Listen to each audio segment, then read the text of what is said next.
banu komo obi a on to me en keep banu komo no feel say o me ton me dom no o ye immature I fan pay me da was sa na so ho ayefe me da so e shenya me dia nu nyam we free eye e ma hye bedwam emre bimuni mami bisa say you know from parliament and they want kasa we ye woniema ababo mu te say ababo mu ye pa ade ba ko dibu am say me de me career in the rap parliament. Okay. Until after 16 years now, me free parliament no. Say career and law no there. Sebi ukura poma me kura betumi ayadwuma. Until na ma be wura mu a me kure mu a be sine. Until say the ahome abam and the weight of being a parliamentarian is what free me so. Okay. Mami mbisa say ahome abam no eye wan kasa na would take with decision. Was it a deliberate decision I would take here and I say circumstances been a ma a free mashebedum? Nyame ni penim deliberate. Na nado dan kwakufu ado kra na oye miensa. Abo akwasa. Me be nya 9. 2 in opposition, 2 in power. 16 years. Wow. Aha. Nti wa aduane kra wudi kra wonim when to stop to be choku. And you said you were not pushed out. I was not pushed out. I took a decision say me ko a fit term. Okay. Na me nyama ho mi mu na face so sabi kwa no. Me run me law firm na. Me baba lawyer. Okay. Meaning say we free ho no mama nsia na mu aba. Se nei ubu nkompo ko share wechia. Obeka say nipa no enam you know anamon so ni mapa na we onam so na say be or even so you so one kasa ni different approach kana obe assess and say. Well, okuswara. Me feel say under 1 year them mama too early to judge adwuma oye no. Okay. Enti ye ma no mere kakra. Afei kura na 7 the common fan no bi eba. Na kasa anso a kan of parliament no. So unkura says skill no it will take time.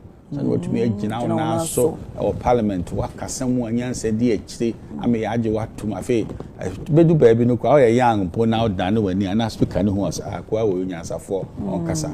Nti me feel sanka ye man mere kakra. Okay. Nti wadi afe kakra ko no. E bit me a fair assessment so papa we or born homodin and answer or more homodin. Okay. 32 years at the bar. That's a long time. Why dear? Me moutin kwapa. Me da wasepa. In a way, you know, because say parliamentary works interrupt and I say interfere into law ejuma na we yana. And you do on say law no akasa na ye friend a jealous mistress. I just say so be so a lawyer ni na fe was sad near ma frefra. To be konanim papa, especially a litigant of a lawyer. Enti mi ra parliament no ema adwuma no ebe say kakra. If you say untumi combine no as effectively as if say e be a onye member of parliament. And a clients be giwu personally. Enti when they onya personal attention over their case ultimately gi brief no not the cover for. I have very personal profession. So So now do you feel more fulfilled as a lawyer than Senator MP and as a minister? Oh, I feel very much fulfilled in terms of the corpus of the experience. I mean, just kakra. And then I'm for say my being a lawyer ni na me ko wura politics. Nyansa politics they are mame no. Men tontwene da. Politics e bie mani. Me hu otan ni susa na etie. Me hu ba yie ko. Ono tanfo di jollof. Waboa wo bi no didi watem. Ni pesu mensuya olo me ko suya politics. And the politics e di aboa me pa mama TV ase. Wow. Any emusem, any tumi ahomaso, ebetumi aba so, sika ahomaso ebetumi aba so. As a politician. As a politician, you do begina penifo tranabia, so unkura isu enyami so, wa hand time be free akosi bonpata. Hey. Ubenya dollar kura de time. Eti near politics ze ban ko fo bebre ente ase. Dre on my nyini panel super politics and man sa hand time mama politics and ma ho kire time between bow so titi nipa gu ema wuru afi oboafo any baby ya ufi ena on tete ye nti ya to ebi no na wo personally bibi sa to ade ami hu ye nanso me bompa ye se me mfa homaso emfesi nipa if so ye dan ya ne obeye bia ne yegina mu kuraye e was expiry date onyame pe no ne awiye ade ye wo ahyase ne wo awiye ade na ade bo ho sabra ne wo ye ne kosi dien ya na ade wo nsi fom enti 8 years no a wo se ofo se bia wo ye nyame no ase ye kire sen ade a wa hyase ye wo awiye de ye de obi kai boko ani nyame suro ene ye dandan no afi ne obebu nipa because you be be hard beto send ye gina hasisi a president Mahama so kura tumi nimu mama ni be si biara o de beto nti ni obeye no emere no a say tumi na dey ahyew no a position of trust no and go for the better argue later nti usually say they will see kase no to me say obi oye kristoni a wajinya medi ana meboa mama mejinya medi pa sorry we call International Central Gospel Church Remember Tabo inti meaning say bia wo say obi ahantani dwebi ebe ni mu enye bia wo get closer to nipa no e kire ne say no bre ho ase yes onwa 777 onwa aso emere no because ebi wa aso eden ebi si akra me no wa hai na wa hu bibi ebi ami de bi hu ye wa outside no hu so ata nansan ni ma we say na nye bese obi nkura onyame aso emera wonu awdi hire bere no adandan no betwa no waye ye adidi watam wonu nyansa ofo so yesen it is sometimes because wonu nipa na mo a so hwo nipa ni sun ne ban na wape nyansa kwan wo de adandan no anya sa akwa beka se o jealous no na niama o eye wahi nti na oba ya na obetu ne fo ofo wo say weaknesses no nti can you confidently say bra wo mra bedwam wo ye minister in the way one masika and do so ama one yet sebi eniamo ho ne bi anche wo colleagues one ti obi na so amfom ne obia ma anya saada ebi asemitia obi na so a no pese menya ade bi a emfe nhire mra ye mienu na ma anye ade ba ko ami so a che me no se menya ade bi a kire na on de kontima asame enti bo abaka se o ka betumi ayi se ya mame wo hwe ni ti ene ne to a ebetumi de nsemu abero enti ensesa wo ye and sometimes we could nuclear dia offending crofo obo offer say okay I don't know kind of kura kire me and no kura to me mo bi fu nti obi wo ho ma wo kind of kura kire na nipa no I offended bebre bi e hwan person make kan na bebre oh talk about bebre yeah you know maybe is of public notices and bebre ho even aban am timi kura me kind of kura no kwebe na okan enti anyo omode me tumi ka kukudro se ye di tumi mayen ya ye di ati ohia so na ne onyame ahirayen ama ye se obi yenku school for free oh yeah the parents enyes kakro go school for free afen so onyame ahirayen ma ye planting for food and jobs say ne aduane ma ahoden tie guso yes adwuma afenso ye bie kwan say o ye betumi anye rules pa ehin fa na nkrofo no beda na me works and housing minister etina bisa say so we nyina men nkrofo a on beda hin nti me push sa agenda no ntina in a way no say some misplace priorities na we draw attention no yenko ha nti eno no say na anye bi no de but I keep saying it. Say, oh, okay. Say, uye say ne me nyina na yanka so hwe ne ya kutu a champion be ye wo dance man. Mampani kutu a champion be hwe be o dance man. The whole of dance man no ye yo. Ofu every o san ba teaching no gwa so be ye housing bebre. O man bi ampuntuo ba kon housing. Na say area na me bo. Okay. Ba enema bebre ho a o council a na bit me hadring. Okay. Now yen share asema beto dwa politically make us say na very sensitive National Signal Bureau. Asema na fa eyura edubo ahen ho.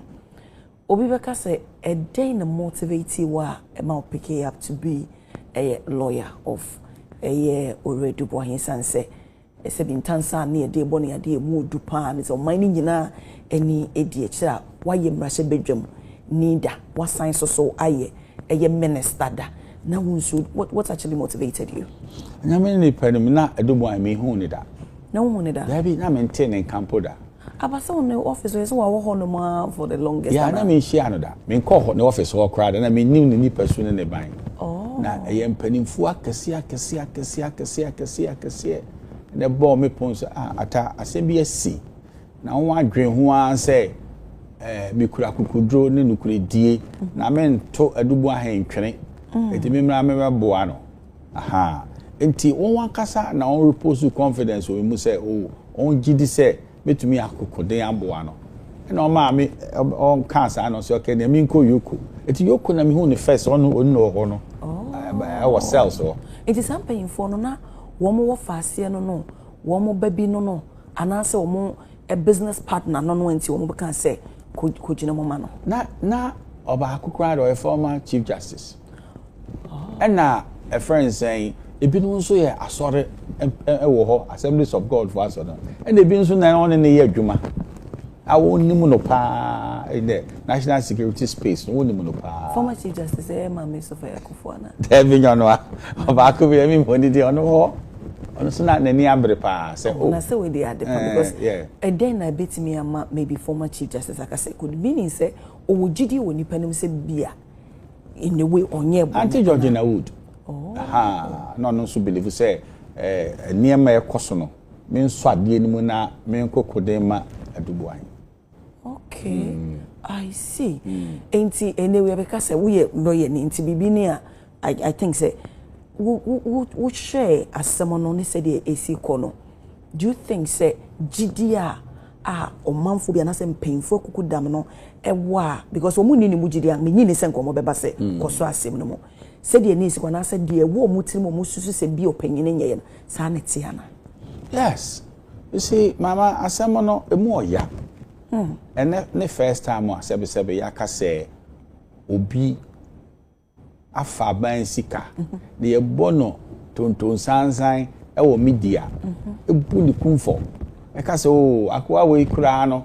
e betumi o mekoto ne na yere e me pacho e friend plea bag nyesa any sentence e de be ma no emu ode enti ye di edubu ahen asem wo dwom ansa na start unprecedented and see that then general I didn't do some person as an start the mom me mom hon sabrane asem no se wo hwemu se ne yete no a entisa debi entisa say adubu ahene wo tumi epeja sika 49.1 million Ghana cedis efi national security account a private account baby on ye adwuma no ne atia eye no kore on one prosecution witness PW2 abe confirm say on there on operations on here they are on the cash it then na operation we are 49.1 million I don't know why the cash and free Fidelity Bank and then operation what transfer sika fi Fidelity Bank never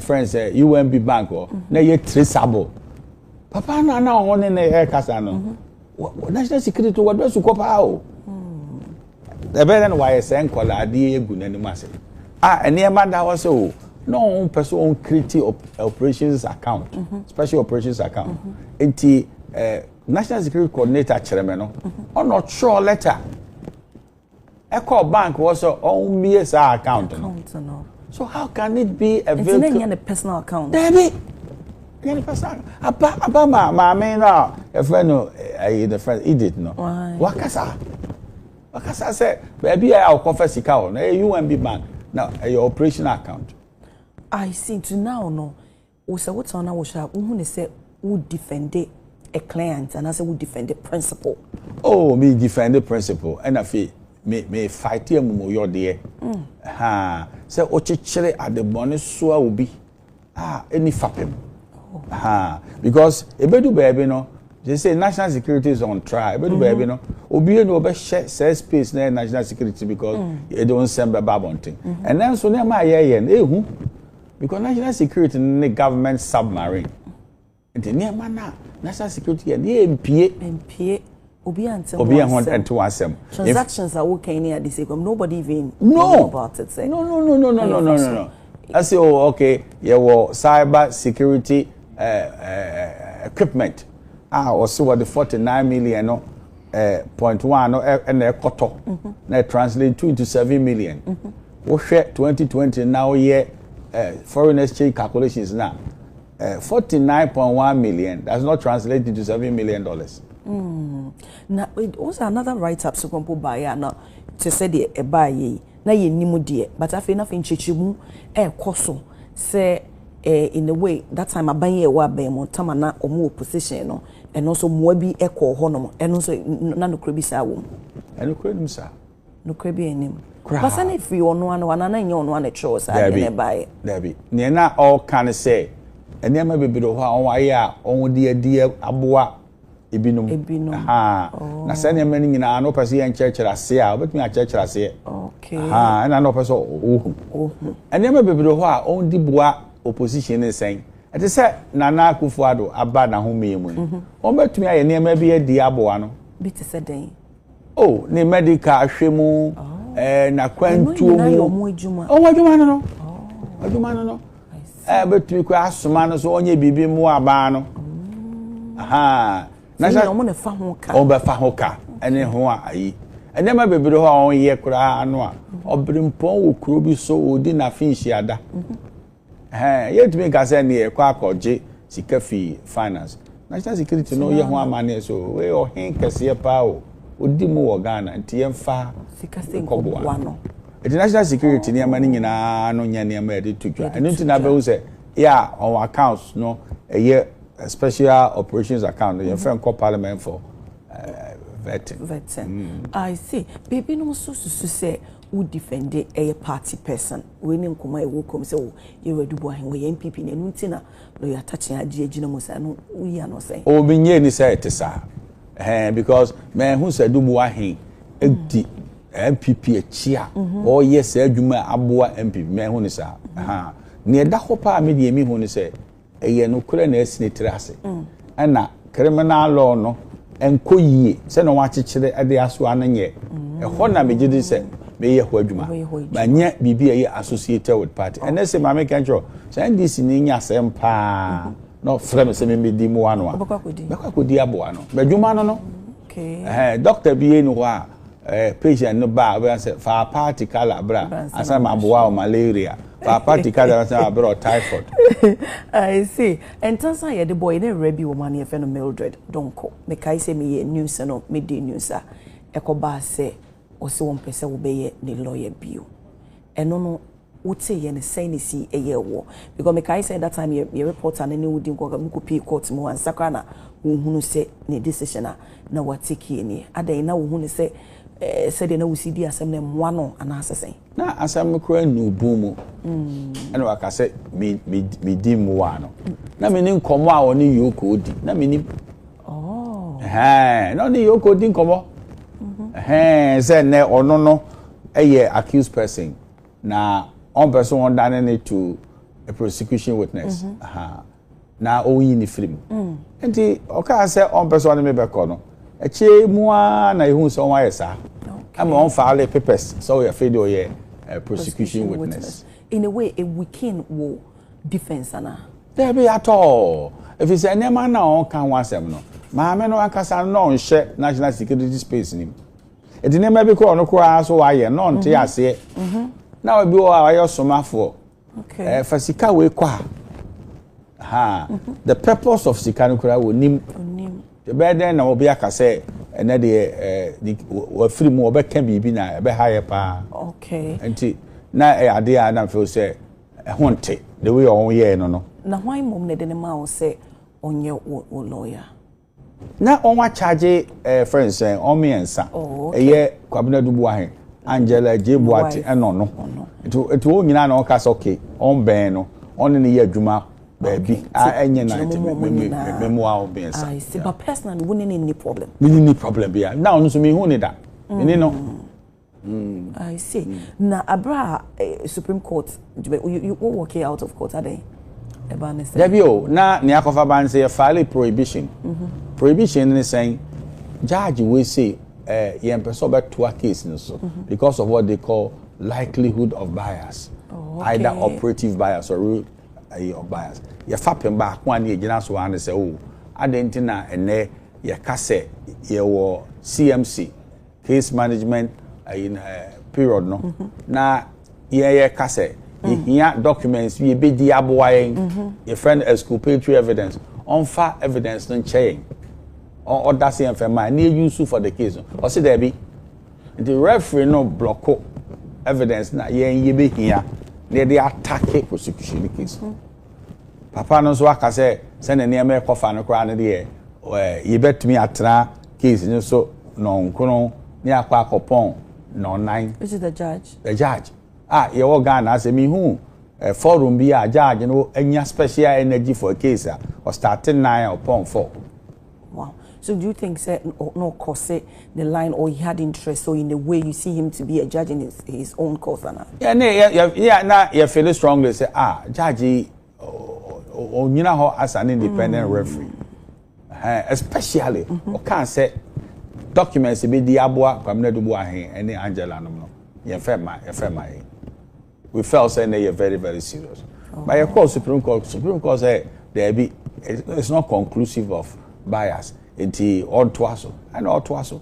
Emuana Deputy Attorney General Dr. Strams and so a challenge say Supreme Court case now you rule ya on Mumediboa no or federal peer review. The review on the FAPE man say we believe say disclosure stage, you know, relevance account. Na Supreme Court said there be disclosure stage in the relevance account. For any in a big good ponzo. Name try stage, you know. Now person tender documents now about disclosure and you can challenge relevancy. Obe my arguments why a document should not be admitted on grounds that it's not relevant. In a way, you know, se bi obu nkompo show wechia enka bibi foforo bi ohanka obeye instead se bi obe work out nana. There to me catch a judge say me that was so watch my music. To me catch a judge say papa wonu say and then ya file process here prohibit.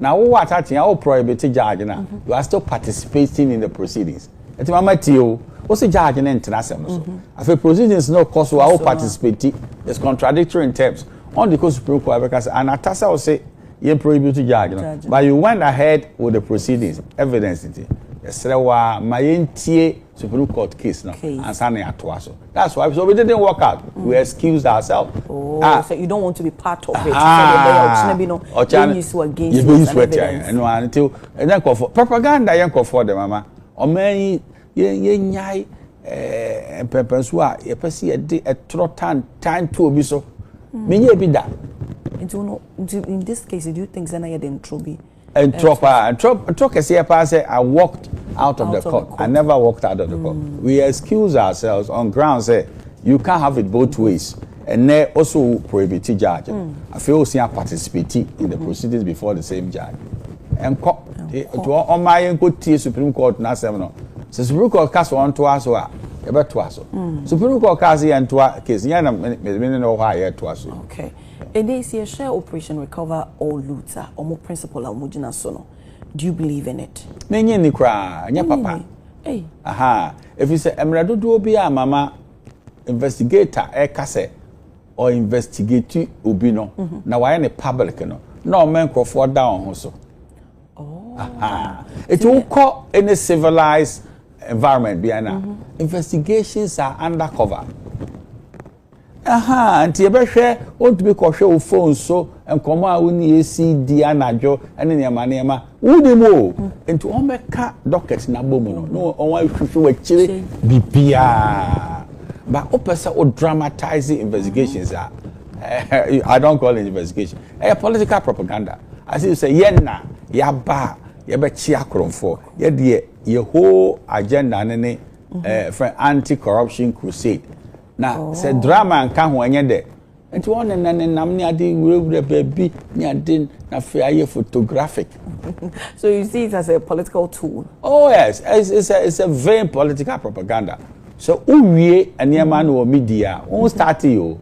Say, oh, believe so be your crown for any media and they determine you need to enter a court of competent jurisdiction. What na 70 feet? I see. Yeah. Since a yen share a pandai, enra a Supreme Court has suspended Electoral Commission said take elections on the 30th of this month. Do you think it's in the right direction? It's in the right direction. If we say any man be Supreme Court person determine, for example, the Supreme Court should determine say there's a shurara no to so the High Court judge in the year or nullify the victory of MP no. What did I say? Was the High Court judge right? So all these things that's one common answer. And one common now so the medical KYEA friends elections now. Now the whole process now is in disarray. The first Supreme Court emi anani afiyan 711 on saying can friends applicant no papers. Now on so one for no assembra. Emu no betumi agina hwe so assembly ni we di afi mu kasa ni ntie say necessary. On the decision number. Okay. The Supreme Court now me say what they did now is right. Okay. Into already boy the nyina be kwa wie and you think say nkonimdie be ba mafa? Well, Mr. Nyame say ni ote friends say Adwomu no onfa enukredie mrem because enukredie ne de mama yen call baby e o APP say ti de ehun ye mu enketo asa na open enketo say kwa no kwena nkasa wo ho ne kwena nkasa wo da bontina sebi allegedly say wia ye sika wo ne yere no nukre bi enim nukre ba kokure nim ame ka say ma ko on say wafa sika no 49.1 million no e de asisi adan say adan bebre bi kura wo Mayfair e wo friends saying friends Chado and now what to landing fee into you who accounts ni mu say sika bi free mu a there's a transfer to London for a house zero and sika bi as mu transactions bi just be what talkers and so bebre Gabi but there was a video bi so na circulate and it just say the wife on it see that watch sika na kira o say na watch sika ade na on the buy no what you say ene ma ewo fie ho na on so oba park ade na wo bag mu no ade no on to be nya camera no ade no want to be anko trace anko sika no they say scan away sika away e dey see no fancy baby the hell and on wan che won on want to be nya camera no on want to be ni camera na chi anko sika no ama ene ma bo emu yo de na fe oba nso asebe o de tawo na say na on the abetu dwa enko and afidie ya on ka say cyber security system ya on say on wan fa ama o hwe attorney general paper o de file no a o say eni ho e ho machine wo Ghana in fact President Mahama Akura can say ene on 30 friends saying social media any address na some machine e dey trace and I say we'll come after you okay sir also machine until home office you so Emma let us grab from supplier now fee Israel and say abedu hana the maintenance contract no so on do times on best service you know enti brass answer me ba ye chi ansa no moko for machine na ba na say na wo ho dada before long before na machine wo President Kufuor time na machine wo eti mama emu owerem say oba chiro bibi adansi kurumu tantan say ene waje 49 million so or the cover machine aba cyber security system no na wan farmer that's the defrauding by false president but machine now one farmer mu use wow na ye me ya and say national security nya akukuduro say ampa ye beto machine no na ne amo kafa adubuan anya no kore national security is quiet about it ye me ya pa na me feel say national security nya akukuduro na mbe bi bedu a ye be move court no say e person e wura national security dem e kwache say machine ni oh, of course. I'm going to do some of my no more gonna say anywhere. On the back of him. What's the one with the back of him? Okay. And he's a mobile for the shell bag. A whole, machine can see. Okay. Now, you share a banner, a party, my new patriotic party. My name is aspirant, a num, and no more, Gina saying to almost about no flag bearer. Videos are circulating publicly waba out our campaigning Emma Dr. Alhaji Mahmoud Bawumia. We be pasa say ade lawyer Attah Kyea pena wo papa ya semu ana say wo gene ideology bidi wo ne say we competent enough ana say a loyalty ana bia ne temperament e wo form wo accommodate be nti ene ma wo ni mu gidie say indeed obeye flag bearer e be boa party nti wo support no. Well, I can't force it obi dem Bawumia or dem Bawumia your son for Krojen Asuma Kufuado 16 ya anteda se ne Bawumia e de turatra sem e ba Kufuado so yete ni akane Rollins ye ya ante se vice president ne president eyiye yente na no asem tantanda o krachi mu krachi me kasa sese ye enipa enumu a on enipa enan akaya on person ne epresu obi eni wa okura experience no ye economists a wodi oma no enmu nya bebre ya ono a enen first time a ye benya president or ye economist nkroma kwa Dr. Kwame Nkrumah na onye economist enti mama ya ye enkrofo bi a ya anye de ho a ye dibe to ya so say yen de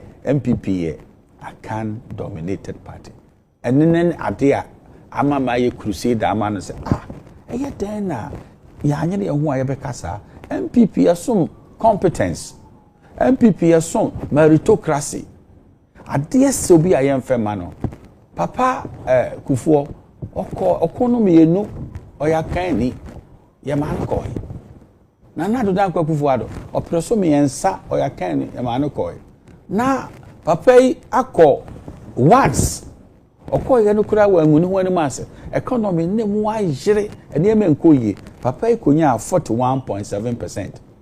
Baby Dr. Bawumia begina no. In fact, obon home modern see President Kufuor because President Kufuor not now 39%. The first attempt.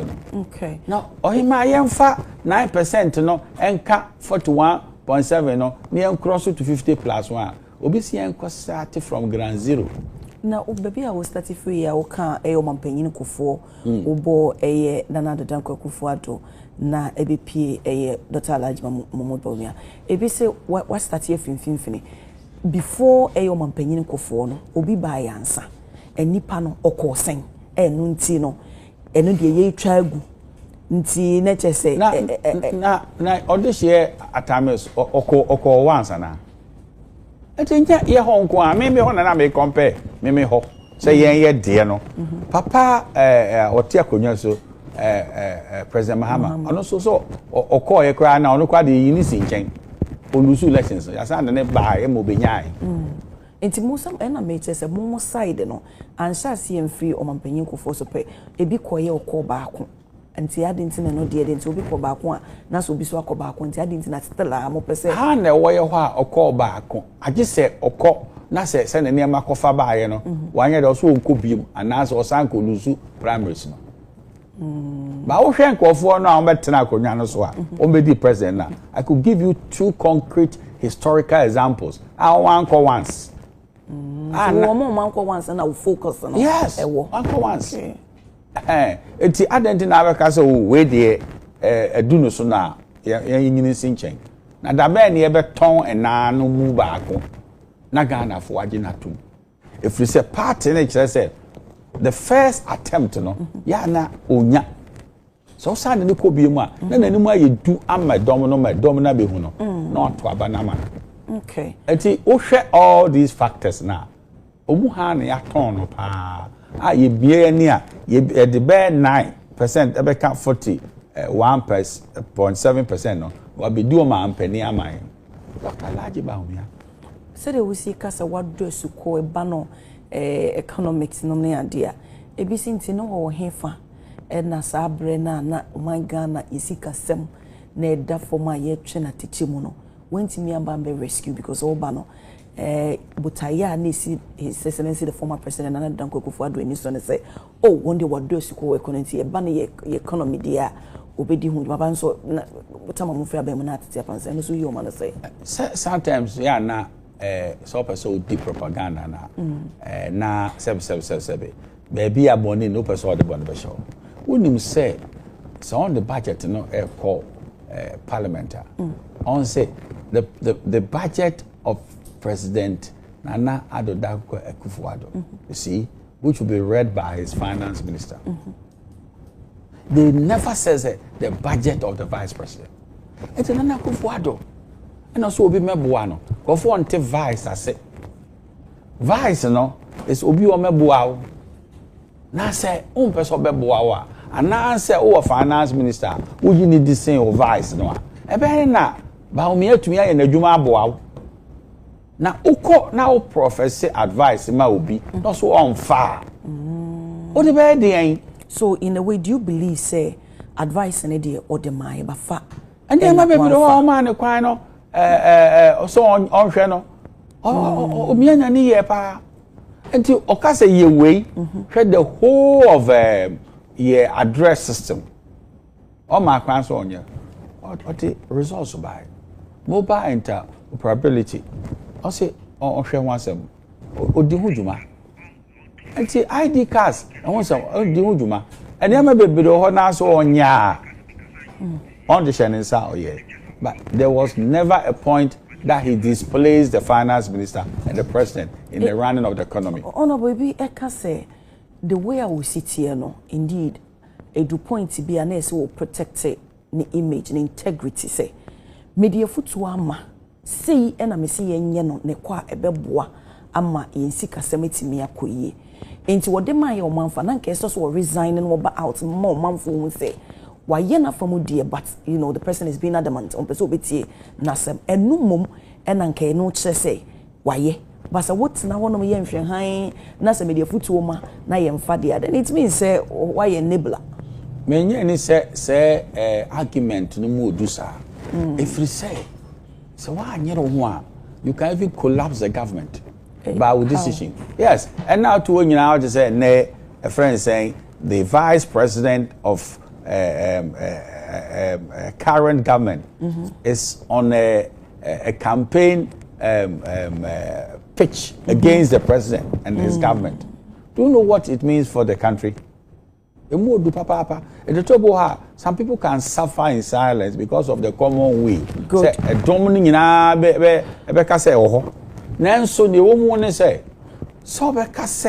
The vice president is responsible for the running of the economy. No? It's a false assumption.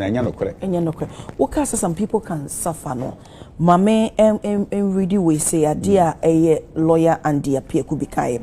He's that kind of person who take a lot of who take pain and will not respond to it. As some will refer to Dr. Alhaji Mahmood Bawumia no. Osaka was he was keeping too much of the hurt inside.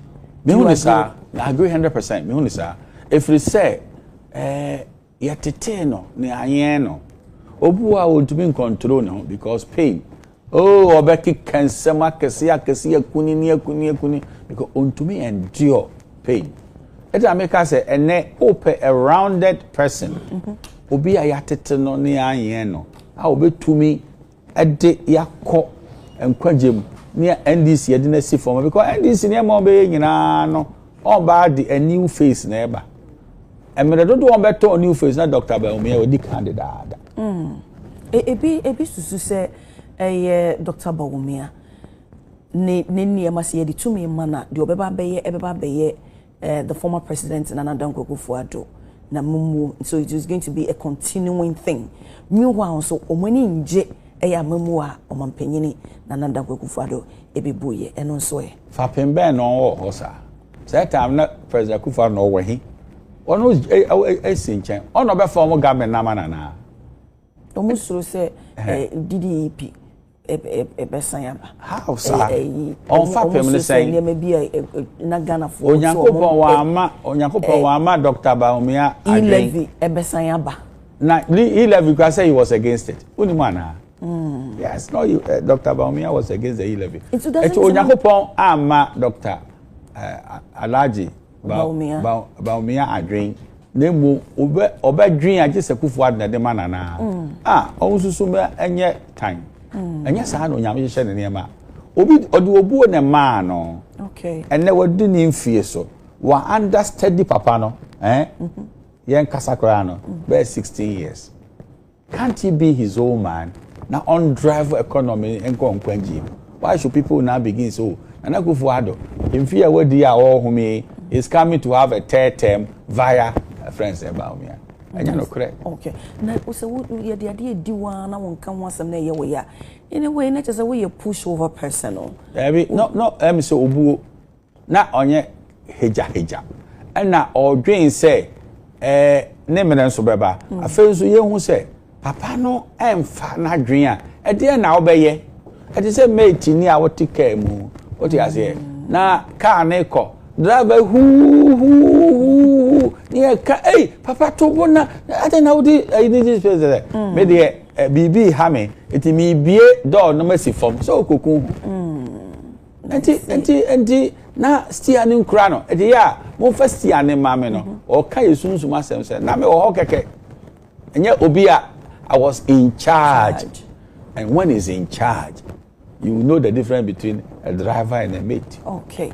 Na nsane ma we nyina nka mom ntine ma wo ni mugidie se oh yes ye de to me ma na be bo afen so me pese NPP yenya edin e ho te se yenye account dominated party. Okay. And next year CFD ba me to atwene a wo mu ne be see obi a oye minority tribe or NPP no they will come to a conclusion oh say party there was sompa na wo do unfair so a the point of meritocracy you better watch it enti account for the you use you know ever ni be no be some NPP krobo ni be no be some NPP enzemani be no be some NPP akofo hu ba bia ye kono se ne dankwa nipa abefu bi friends saying Busia enso aba na ye hwe dombofo asefo na aba. Do you know what is about to happen? Dr. Mahamudu Bawumia is going to give a national character to this our great party, which will be very good for the future of this nation. Yeah, me hopa. Ni akase o ye the users. Ye pege ni pa na use na na ato na cho. Na mom ne ye de kakran se. Enim de ye de okura pa. O won na preso nyina anim so no onum de. O ye krogen. And then what to send the NDC de corruption. I say obi etumi de assembly at papa na so. Say no or devise a friend saying president no kata se shebi and proye bi be mu ana assembly ne enkan fa ne hu wie wonu ne on be ka fa won ba no enti enne ye gina hei tini nyina ka ho no oh yeah enne nyina wo susu se wo mo maka me bi ba ye be ka me bi afa wo mo eno de enne ye ntwen so personally wo party no mo achi because eniema a friend saying NDC hwehwe no what you say ohun nya mfi ba mo ya hu ne so mo hwehwe bibi oh of course say NDC fapem ba ko ne say ye mfi finkan NDC energy propaganda it is a peja also ye leader afa na suko bonne ne niema on the ba na me say niema on be kafa Dr. Bawumia we akan wiye to se sana ye de and na on kan wiye ye no want me amfifin anka no okay said they will see ka wo chem no menim se mpempie no se woni obi enyine bomu a anase bia ono obi kosuku a aya anase nipa na pray di brebia we dey me meet until I can vouch for this person. One Honorable Kennedy Agyapong ba hase me bi so ono nyina tena same class wo chere wo economics ma wo chere literature. Until ye den na wo mate pa wo yonko classmate pe di bia bi say ya unfa wo support entanechi mpiana na wo say Dr. Bawumia. Well, nyame ni penim me nkan tro say me ne Ken Hon.Kennedy Agyapong our problem. No one. Ne mom empeni die no eniema bebre ne ade ye mi suro papa na koma mi suro se onyame ehun ye mobokora obetumi abo bi o cabinet yes papa no ni akoma. How well do you know him? I know him like this me say the temperament and eniema bi kura ebetumi asi parliament no any pictures no one crofo entokwa and na bibie no wa beka se o ken nyabotre na yemfa nkoboko onum mesi edwomu na ne niema pie ade a ye kontokwa dem no onum yo ene wo TVB metio mu program so meti kwa sa o ene kura de yisifo ene nkomo a won dio on peso won wi ade na ye start ye no so o say hunu me painti 2023 de year no ade ne see ye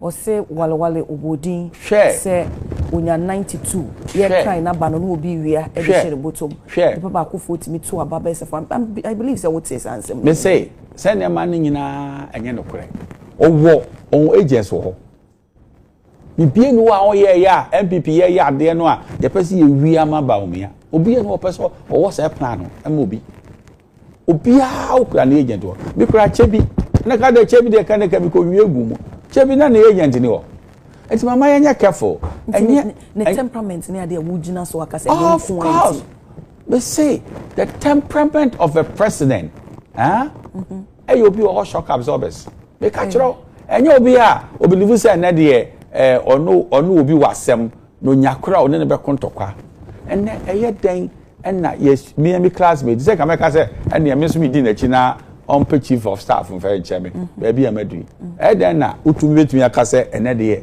unya akora obeyi obi e wodwom afedi ye nim also obeyi obi oh yeah so obeyi obi caustic language insulting behaviors free opening ba show man so until them feel say you pay to me e be a poor man so your businessman onye business kase pa na say you combine competence, temperament, intellectual prowess, vision. Don't you think the temperament can be managed? How do you do it? So, and America, how do you do it? How do you tame it? Baby, I will do it. One habit me at telephone.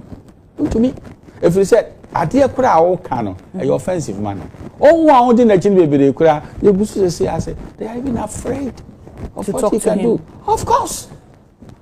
And then also the obey to me, and then obey me, I can catch it. Private conversation to me, PA. Talk of a private conversation. I don't think that we share or Heathrow Airport. Udi a former president and another Danko Kufuado atem echere no. Mama ka se back. Now nim so be keep on Mama ka se back control. Mama ka se control. Eye etra eni fapem. Meni akompre ko enhia Heathrow Airport na be discuss na Kufuado. In fact, if it is true, say na yeshia Heathrow na meni ne e kasa na me di na Kufuado atem a. And wa ma PR to confirm how loose a canon is. I just say me no share them na ye din komo. Ye di obi konkonsa. If I should go and air it. Say oh, me no share ho na ye din kon can't we once ma. Na e kire onipa su ene ne ban oye. He can't even say contain confidential exchanges. Say what to na mo ka obi ho asem. That's the first point.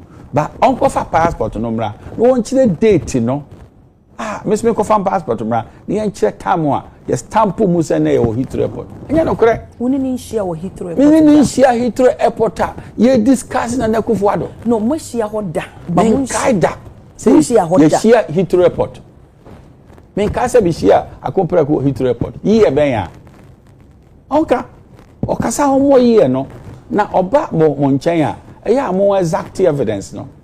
Say how? Say na Kufuado. Me na medina de. Say time no. Na me campaign man. Bisa the whole Ghana. Abranti aba ko campaign man na Kufuado. So me the president of Ghana. If you say fear you freedom no. Na dankwa. It declare say the Gold Coast is ready for independence 4th of August 1947. It was open.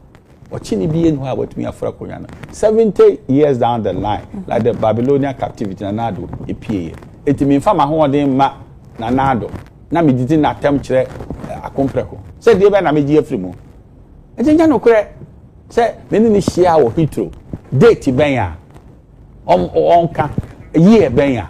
Okay. Honorable, me pese wo home so na yenhwe said Honorable Kennedy Hon.Kennedy Agyapong e ka asem no. Yenhwe ye besan basisia. Tia minimum nyansa che no. Se minimum nyansa nche no enko ntumi nya minister da. The way OCDD Akufo-Addo atem e kire mo Heathrow Airport. Em no say any woni na niso a Akufo-Addo government obaji minister. I'm not going to respond to Obia. I will not. To Bianca the Bianca. But me statism fire. They'll run away. Evidence I'm the back. Maybe I just don't talk. I'll give you evidence. Once I touch hand here, me catch you say Heathrow Airport. Onipa no go jina ho se menti brofu. Obi a menti brofu. Between talk a dime. Okay.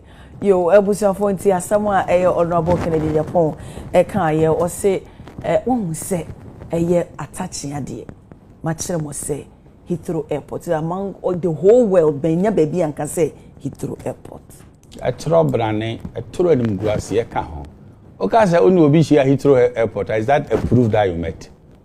Want to prove asiana? What is the evidential support for this nonsense? If he share or a troka Kasa troka say Heathrow Airport Mishiano and Anami did in an Akufo-Addo attempt. Is that evidence? As more can you also how when on for passport to Ram family and so on to the NCSO in the years so you ever say yeah and turning in ano you would a hono a big show and maybe I return the and stamp.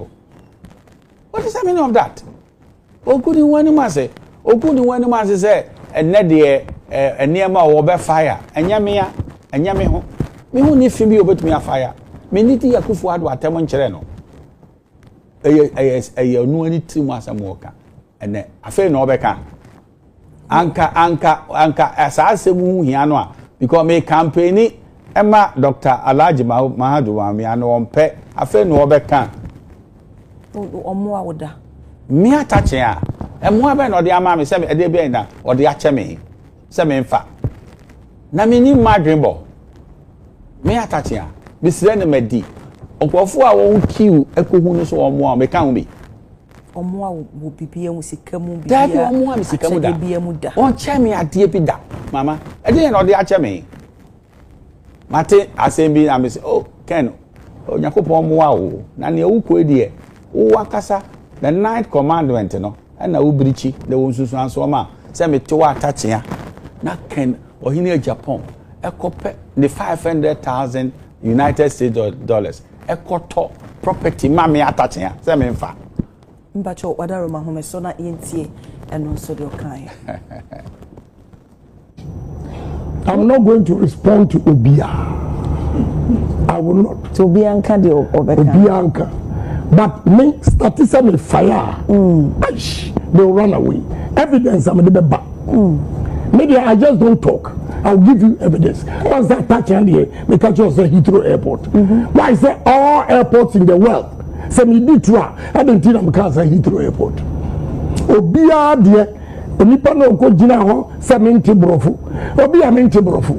Between talk a dime $500,000 before time. AU village at the chew. Emma would you rent or chill him and a native or $4,000 amount. We answer way. Obro funi na hala. Obi a onti brofu to me to da no reaction. Na me wo ko high no me office or high. What more to amano me man $50,000. But I leave it to fate. Okay, yeah, was for Honorable Attah Kyea. It is our claims we nyina. Do you think say eyewo? Eyenim guase ma no ankasa. Say me title deed no way. Ewe if you're not touching me no, me lawyer ni, me team baby. Na Kennedy Agyapong afa 500,000. So to fia mami. Kufuor time AU village. Title deed no way. Me no fear no.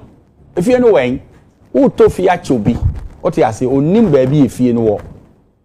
Can pese men so my title did no na my lease am osage for am wati for the penny onum say ochehene baby a obetena ye no ye wadabraka himfie boko time no na ochema wadabraka himfie ana no for that odi kan to siko I don't know because I know the baby am to or change crabby when you baby tina na yato AU village a chemi attaching na fe my lease am watching here am $4,000 I tro me nim ni o kan wasem kra me wo fi a me nim ho wasem na den one fa me title di mre me if you know we mama baby a me nu akompra kokon no hwe ni ye kakra ya tra obe fire de or the evidence be kire say wene oto ade ne kura ema me no we ni vendor no oto ade ni free ha na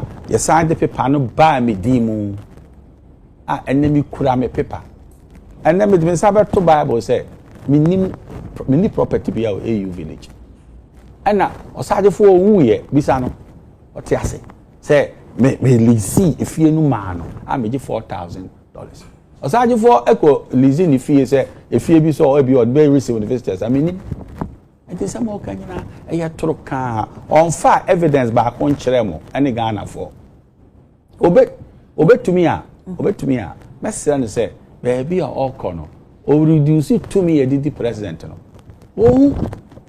obe fire den wabusuam wabusuafo obe fire now they are coming NDC say NDC menya hoden wabusuafo na is that a presidential material you want to destroy your own so that you become prominent how would that happen honorable in a way mo hurt no dodo san say ohun say me boa nipa nyima me ankasa me nkrofo me die mu na me die enyeme yes mama me ka chiro nyame oso say me Attah Kyea baby and me do sese okay ase me nye tenant am here law office it me pay rent advance it obebuwa me 50,000 say the entia e tro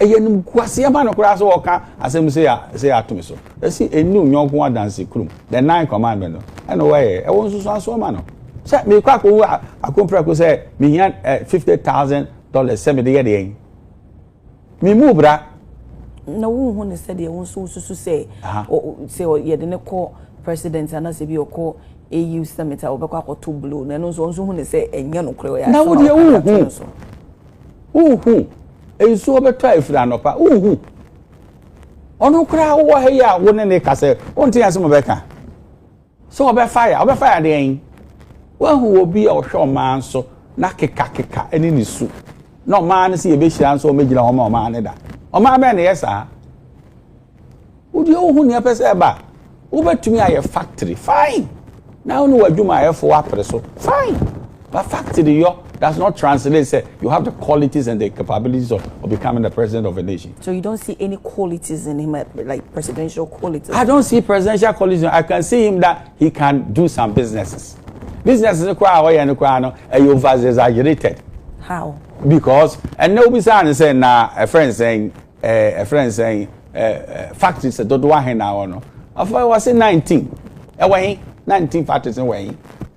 Onenne wo se wanyanya ansan foforo a wakofa kube ato wo se kube nie na yebetumi anya we afiri kube ada na de da wonye kube etumi eboa nation ada na de da wonye enti ebi kwa ne wo campaign ni lo be ka say ene na offer trade minister o new presidential material o say trade minister of course so now o products are being also ideas and what ideas now you can implement it. Yes, the ideas now, you know, how far have you implemented it privately? The track record is there. I feel Miss Locras and Mecca, my factory Zodo, what because I'm here, RS, GR rebelled me, I think, about the Dimechi. How can a man be afraid to expose his success for scrutiny? How? What contradiction is this? It's a minimum baby who I walk on. Before the team say, Papa, is it sure he wants to become a president?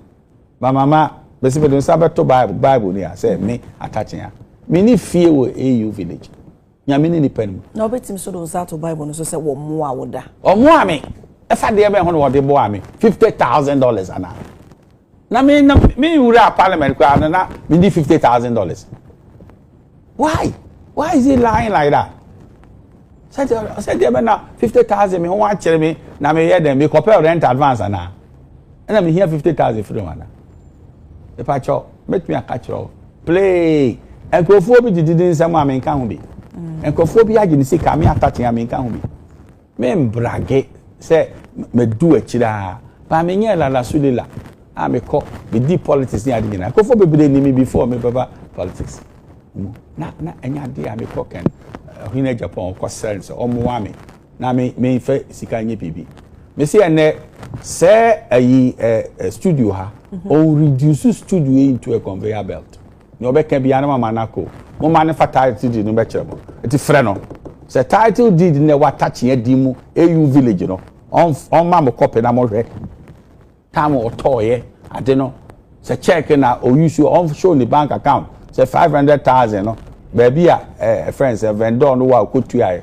Me say mama mo put to a compare to street proof. The baba be the whole pay say papa we o person be kan okure.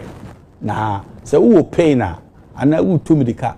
Now for the baby aircon and moawa. You don't need these tactics. So tactics we and say. Is it because now no or ne a Dr. Alhaji Mahmood Bawumia kwa Kensie or supported Dr. Alhaji Mahmood Bawumia and Tina now na mamu hune flossing now because the time or now 1 year so pet person will ye flag bearer notes or ye president and there and in a way be okay be say against NDC.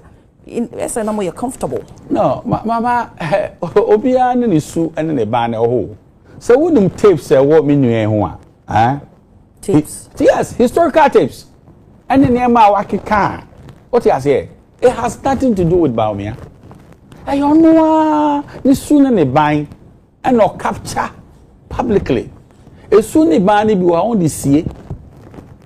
Hey, Obi nims attack our temperament. And to my studio, hey, we do we atem, we do matem, we do a software atem, high na.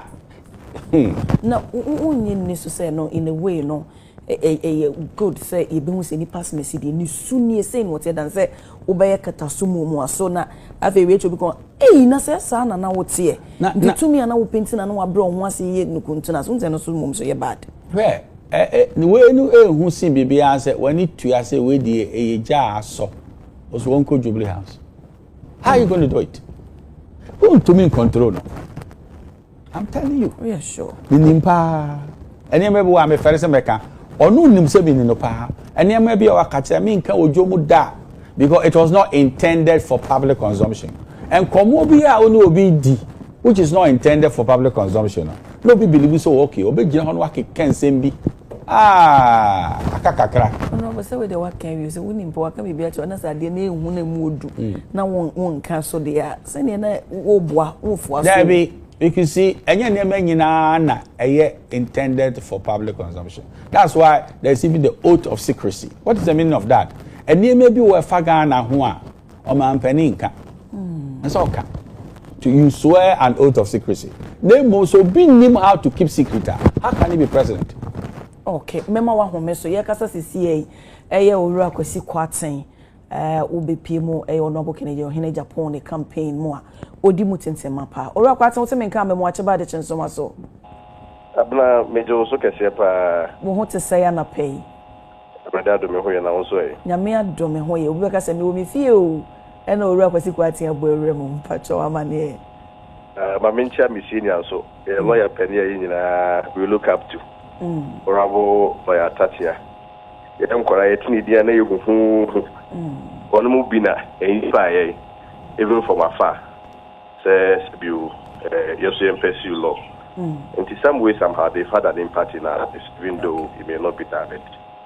Them say enya several calls on some claims that I'm senior but we are sure say that the bonus so Bia work bands when you trade ehwe ya unse no na de bakwe wo mu due diligence the when you trade no ahwehwase mu sakwa no what take any step after no ya e basics you see senior for you na e dey na we have some more kind or say can say atufia man $500,000 no fa a whole title near Demra. I think say a bia Kenya abo trade kakra etie ni ya ko bu say kan kwa nkasa video so mobile about video na my for United but can't actually say the fact of this ni panel cement for them but to fee amano. None of all kind office, all high office, $50,000. Online ni chuchesi wo sini pa na o se wato fie no high office man na wo ka bibi. I'm just quoting Ken on what he said on your show. Okay. The video is them with him Obama as CFO in here. Okay. The Ken can say nipa no cement brofo no. Onu pa to fee $500,000 a month. Okay. So honorable Attah Kyea on ka se Ken into brofo baby. So he was not referring to him. In KTM asem no oka. And he no producers and me kind. And I make so only video ni bi no mun tu papa ne fo. Okay. And sakra ni bia better TV so. But me nim semi communication because Hammond mom na honorable Kennedy Agyapong. Yes, you can play the video once again. I have it. My crop before I responded. Okay. Ora kwesi kwati jina so ni yembo video no. Yes. Okay. Me pacho hold on. Jina so ma me producer. Jina so producer bo video no ma. I'm not going to respond to Obia. I will not. To Obianka the Obianka. But me statism fire. They will run away. Evidence I'm the back. Media, I just don't talk. I'll give you evidence. Once that Attah Kyea, they catch us at Heathrow Airport. Why is there all airports in the world? Say me did try. I don't think I'm at Heathrow Airport. Obia dear. Onipa no ko gina ho se mente brofo obi amente brofo between to a dime $500,000 before time AU village at the chew ema wo gi rent o chihime and a native yo o $4,000 ema wo nyanza we obrofo ni nyina hala obi ante brofo timi to dan no de acho na no wo ko high no ni office or high wo mu to ama no me man $50,000 but I leave it to fate. Okay, enti na asem no na to asoa e na weni ba enti baby a eye ye be cutting point no ora kwate se wutie me say de o cement brofo no mitimi o say ya abna so te ya o say o ka honorable Attah Kyea asem we Heathrow Airport no say obia de na baby cement brofo no na be na honorable Attah Kyea ko dina baby say okay. It's due diligence as some me ba ora kwate se wo share a video na one will say ora Attah Kyea me kan ye maka Heathrow adit na all airports no manye netwa so e flow ye so we no say obia de you go dina baby cement bro from so what in here yeah obia de referring to be a what kind of one symbol you go dina baby cement bro sa de o cement bro no na ora kwate me ba sa de o cement brofo no eno na wo se no ye honorable KT Hammond no but enya de me na America ye de musumuti ye o se obi a de o ko dina ba bi cement brofo no me to dan ma no to make a due diligence once embe mu no ene obi a wo de ablan can give you as a journalist but lawyer there you can't miss due diligence wo take you time e hwa de kan year then enya bufu so and then yaw and then be a better days. I mean, honorable Ken was your classmate. And to be a crania, the book on Scabba phones, the cool, our coming once and say, nah, and then a bassa. Or Quatin, she said, yes, I see a wood chimney. I will cast your or can't say your cement brofono. Was honorable Katie Hammond. What you need to say because honorable Ken, I'm born honorable Katie Hammond, Dinintino, and automatically with me, I can say, then what the Masons or the carbon in beginning and or cancer and sana. The cement brofo no ebehye mo emuntina ebi a woka that is the case assuming that is the case na be na honorable Attah Kyea e ko ka second in brofo your kind second be come motherfucker okay why will he even accept to say on what America okay in the first place say sa na tiempo so am KT am within the person ya dan asem na honorable Attah Kyea twi da be no ko ka second in brofo get no fair honorable Ken so what here asem bi enye dan ko resolve no eye one friend say yes o classmate no na some of videos I can't say one no wait to the young economics the young of literature it can from so ni ho so nnua form you say the who ni achi what you say and you na doctor about me ono so ye ne de can hwe sesa so a friend me na de ne de ne si na kwa kire but to stage an interview back to come and respond to him without due diligence so we do something very honorable. Who go for you apologize. Okay. If you are feeding so apologize to Kennedy, move on. We will forgive you. Yo, Mate, ora kwate medase pa. Yo. Honorable Attah Kyea. As I say, as some way say a bit comical kakrama minu yo ka say. It's a continuum. it takes his post facto rationalization. I say now on refer to me. Yes. So when it says you see, the flow of the conversation, you know, will leave everybody to the conclusion. Say, oh, Attah Kyea na okoje say 500,000 if you know. Can't you see the flow?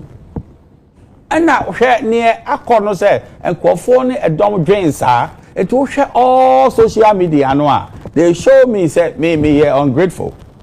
I on case ma kwaje e ko hwe near a friend say a dom e dey atiapete. How can you say that this is out of context? If it's out of context, and here, wakasa wunuano, and on your own samra no medeng, or because he didn't intend to say me, they will be KTMon. Because you can't say the recording has been doctored. The recording has not been doctored. But if you look at the flow of what he said, what he has here, everybody will come to the conclusion that Attah Kyea and now wakoje 500,000 if you African or 777 or rent if you no ma friends or charge or change now rent here 4,000. Attah Kyea no akasa or lawyer, you know, be a lawyer new. The contest is also talking about a lawyer. And no so a friend saying me man 50,000. Send them you no correct. Many can end daily with these matters. So if therefore what he intended to say is not media, and I know I am a bonepa because he has spoken in the contest pointed to me. Okay, o can flow as someone obusia for mayana ye wona yensan share video ni biom said e esikoye. I'm not going to respond to Obia. I will not. To Obianka de Obeka. Obianka. But me statisa me fire. They will run away. Evidence I'm the back. Media, I just don't talk. I'll give you evidence. Once that Attah Kyea me catch you say Heathrow Airport. Why is there all airports in the world? Say me do try. I don't think I'm can't say Heathrow Airport. Obia dear. Onipa no ko gina ho say mente brofo. Obi a mente brofo. Between to a dime $500,000 ko 4 time. AU village at the chew. Emma would you rent or change him and a native or $4,000 amount. Unyanza. Obro funi na hala obi a onti pro futu mi to dan no reacho na no wo ko high no ni office or high wo mu to ama no me man $50,000 but I leave it to fate mo bi an Kennedy honorable unyi no high office no or high in the contest high office na no the office or ko high he said that so it flows from the beginning. If you want to bring a disconnect there, then come and explain. Say, oh, you didn't intend to say Yamia. But this context, how can you say Yamia? And you Attah Kyea may I suppose to Heathrow no as someone. And also you're Toro Brani, Macachero, Semini Heathrow discuss Kufuado. The President Kufuado be president. Now, Attah Kyea Obia or so no, waji $500,000 if he a free me some. What is he talking about? Eti bi say no a me pentokwa tantan. Asemo a wo ka no, me say enne mama okra no unya idea saying. Make say me I won't put you on the spot. What idea did you see say asemo ka no and now we interview no? It was referable to a third party, not the Attah Kyea in the context of the speech was making. Amen kofo asom. It is a rental asem buy no. Nana ate ochehene no so renti bibisa wo AU village ana me near oka about say renti if me nsem so renti fi obi no me chese ochehene a confirm say indeed renti property bisa e wo AU village on confirm on chair me so renti property bi efi AU village because me and the man secretary say almost charge for man say me asem we say minimum hwe a bibia say wato fi a cheme a me rent ma no and I make catch mama me dey na be kan say oche renter no dey so oche impo rent bibi so the visitors ba on meda ho ana say a emfini me nsam. Okay, I want to say that clearly. Me no charge phone call tenancy arrangement bia me give $4,000 a month from the home. And honorable can to fee be a on $500,000. I don't know. Who say afraid a friend saying the spokesperson quarter no or so distancing from the fast on top mame. So what he's saying is ministering the whole Ghana say on top mame. Now maybe you due diligence here. Due diligence bena a bro, a friend say, tape no net the context of the speech. No? And then madam maybe sir, no kasane. Did you have an idea and I was not referring to me? They will say the Ebesha where you said you cement brofono. Inti senya one hour can say one brofono, they are then or refer to no can say I don't know about Katie Amoni. Why do you leave my name as a premise of your statement? At what was if you hit to a danto, or nipani a lawyer, or pay or person or officers or rent officer in my 50,000. Now, because I feel let's disconnect. I mean, the statement. It's a say the Ayo Quatin and Babbitt, Chim say a dino dear no you. And yame, and you can Emra studio ha now on throw. On one castle and muton say, or person chere say, and you're not anti-Asiana, the Casemo went to me and Chirasi and Yamia. The person can, yes, sir. How can you say me apologize? Me apologize over the obvious. Because say ono na no kasa na okan ye no ensisisu yia and no make kind of French say oh atawe de enye wona na me kan o say efa efie bi a me toma o because onto ofie ma be da no nim so onto ofie ma me na me tell say yeah ye misa evidence based engagement say okay what title did na anyway ha na no vendor no na de atoto and na me da nya me ase say afa de obi backtrack say onto ofie nche me say did no beto ofie ache me. How generous is he so? Obeto fi ache me atache. Bo ankofo nyina wo party sika wo di hye mu. Ono ka na wo nkofo ebo party ya kan anu atum. Say nkofo no mbo tonton sansan fa won ho no. On your self announcement no. It's not a mark of good leadership. Make a choro ne. It's not a mark of good leadership. I tell you, obi obo tonton sansan emoa obua obi a opeso be ka kire wi ase. What kind of leadership is that? You can't say the pen cause I'm on tia say na. What's the meaning of that? Now go for one man NPP sika. Waka wanu atum. Eburo ne dia wo dia mama. Eburo no sokora. Won your politicians. Ya so party ni mu a be se ne. Yanka. To be contract efi NPP mu. Na onya ho faso. Na ode boa nkrofo a. Eno ne yemfa ne si akonkon. Sika onya no bebere no oka nyina no. Evidence nche se ono so wagege contracts pa. NPP. Oh, boss, he will confirm it. What is the problem? Pickups air support into Sonia contractor. O party wow now support to party. You fancy a concon. Na party ne M1 ma e be na ko wanya bimpo no abo party. But say you Kristo kro pass that. It is obi ade I say. Me catch you say ebi wo ha o di kon penso obi a. That's as you say obi de oka. That's all pass there. Oh yeah, as if say it's a debt. And your debt. Until you said the all year no moment say as a wooden the party need the of course. As if we owe him a living. But a lot of people have held. I have also held the party. I've always said me can be for party no that now. Menka. So on the one which the audio bounty on about there in our menka da. E hu ni fa so. O son obusu yanfo a emfa nye tonton sansan. Utua obi ba school fees man no enye tonton sansan. Udu obi call law school a enye tonton sansan.